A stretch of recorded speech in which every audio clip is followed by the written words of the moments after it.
True media. दोस्तों, आज हमारे स्टूडियो में मीरा शलभ जी आई हैं। लेखन का शौक़ रखती हैं।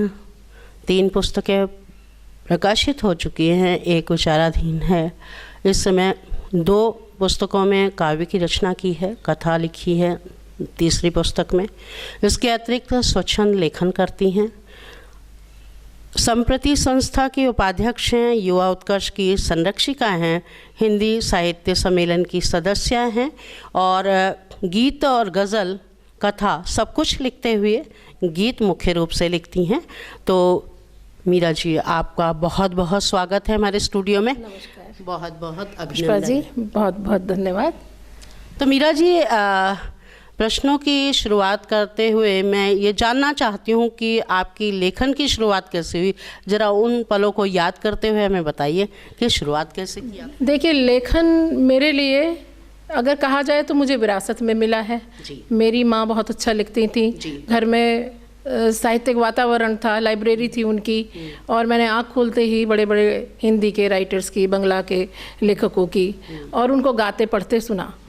तो ये बीज तो एक तरह से कोख से मिला, लेकिन जब मेरी रुचि बढ़ने लगी तो मेरा ध्यान इस पर ज़्यादा जाने लगा और मैंने शायद छोटी ही उम्र में ही तुकबंदियाँ करनी शुरू कर दी थी। राजा भैया पराग में मेरी बाल रचनाएँ छपी, मेरठ के हिंदी प्रभात अखबार में मेरी रचनाएँ छपने लगी, और धीरे धीरे करते स्कूल से लेकर स्कूल मैगज़ीन में और मेरठ के कवि गोष्ठियों में, कवि सम्मेलन में मैं जाने लगी।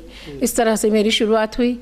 विवाह के उपरांत भी मैंने अपना लेखन नहीं छोड़ा। अपनी गृहस्थी संभालते हुए बच्चों को इंजीनियर बनाया और साथ में अपना लेखन भी जारी रखा, जिसका परिणाम ये रहा कि 2002 में मेरा एक पहला कविता संग्रह नीलकमल अनुभूति के आया, दूसरा 2004 में आया सेतुबंदौर में, तीसरा कथा संग्रह 2005 में आया, कथा और लघु कथा अंतर्मन की आग कथा संग्रह आया। एक साहित्यिक पत्रिका कथा संसार से मैं जुड़ी और उसकी उपसंपादिका के पद पे मैंने 4-5 वर्ष कार्य किया, और उस वक्त में मैंने बहुत अच्छी मेहनत की और डॉक्टर कुंवर बेचैन जी पर भी मैंने अंक निकाला था।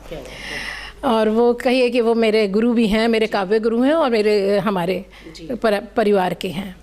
तो इस तरह से मेरी लेखन और मुझे ऊर्जा परिवार से और अपने साहित्यिक मित्रों से और अपने गुरुओं से मिलती रही, और अविराम मेरी गति से ये कार्य चल रहा है।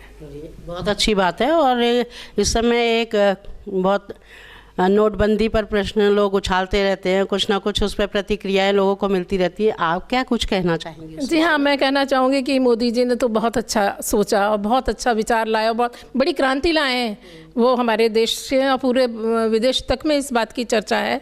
उन्होंने जो किया उसके साथ जो निर्धन जनता है वो उनके साथ खड़ी है, लेकिन दुख इस बात का है कि उनके इस कार्य को बहुत से लोग अभी भी ख़राब कर रहे हैं, और वो अपना काला धन कन्वर्ट करने में, उसे बदलने में तरह तरह के फिर अपराध कर रहे हैं। इस बात का मुझे दुख है। ये कार्य बहुत अच्छा हुआ है और मैं चाहती हूँ कि ये कार्य अपने लक्ष्य को प्राप्त करे। और घर में बैठकर भी एक महिला साहित्य का सृजन करके समाज को आगे बढ़ा सकती है। क्या इस विषय पे आप कुछ बताएंगे? जी हाँ, ये महिला पर, और महिला क्या, मैं कहती हूँ कि कोई भी रचनाकार है, अगर उसको अपनी कृति, अपनी कला पर, अपने लेखन पर, अपने संगीत पर, अपने जो भी विधा है उस पर उसे पूर्ण विश्वास है, उसका लगन है, तो वो घर में बैठकर भी बहुत अच्छा कार्य कर सकता है। मैंने तो गृहस्थी में ही बैठ के बहुत काम किया है, और समाज को बढ़ा सकते हैं। हमें संदेश परक रचनाएं रचें जिनमें अच्छा संदेश जाए, हम ऐसी रचनाएं रचें। स्त्री विमर्श से ही मुद्दे ही नहीं है, राष्ट्र के मुद्दे हैं, देश के मुद्दे हैं, छोटे छोटे मुद्दे हैं। आप देखिए कि हम लोग उन चीज़ों पर नहीं जाते हैं जिन पर हमें जाना चाहिए, कि एक अपंग बालक भी कितना बड़ा चित्रकार हो सकता है, और हमारी लेखनी वहाँ नहीं जाती है। मैंने इस विषय पर भी रचनाएं रची हैं। बहुत अच्छी बात है। और ट्रू मीडिया के माध्यम से मीरा जी, आप हमारे समाज को, हमारी युवा पीढ़ी को, हमारी घर बैठी महिलाओं को क्या संदेश देना चाहेंगी? वो किस प्रकार साहित्य की रचना में अपना योगदान दे सकती हैं? जी हाँ, महिलाओं के लिए तो मैं ये कहना चाहूँगी कि वो थोड़ा गॉसिप बंद करें, थोड़ा टीवी कम करें, अपनी जो कला है, लेखन है, उसे निखारें, ज़्यादा से ज़्यादा पढ़ें, निराला जी ने भी कहा है कि 100 पंक्ति पढ़ने के बाद एक पंक्ति पढ़िए। मैंने तो आरंभ से ही पढ़ना शुरू कर दिया था और लिखना चलता रहा, लेकिन मैं अभी भी सीख रही हूँ।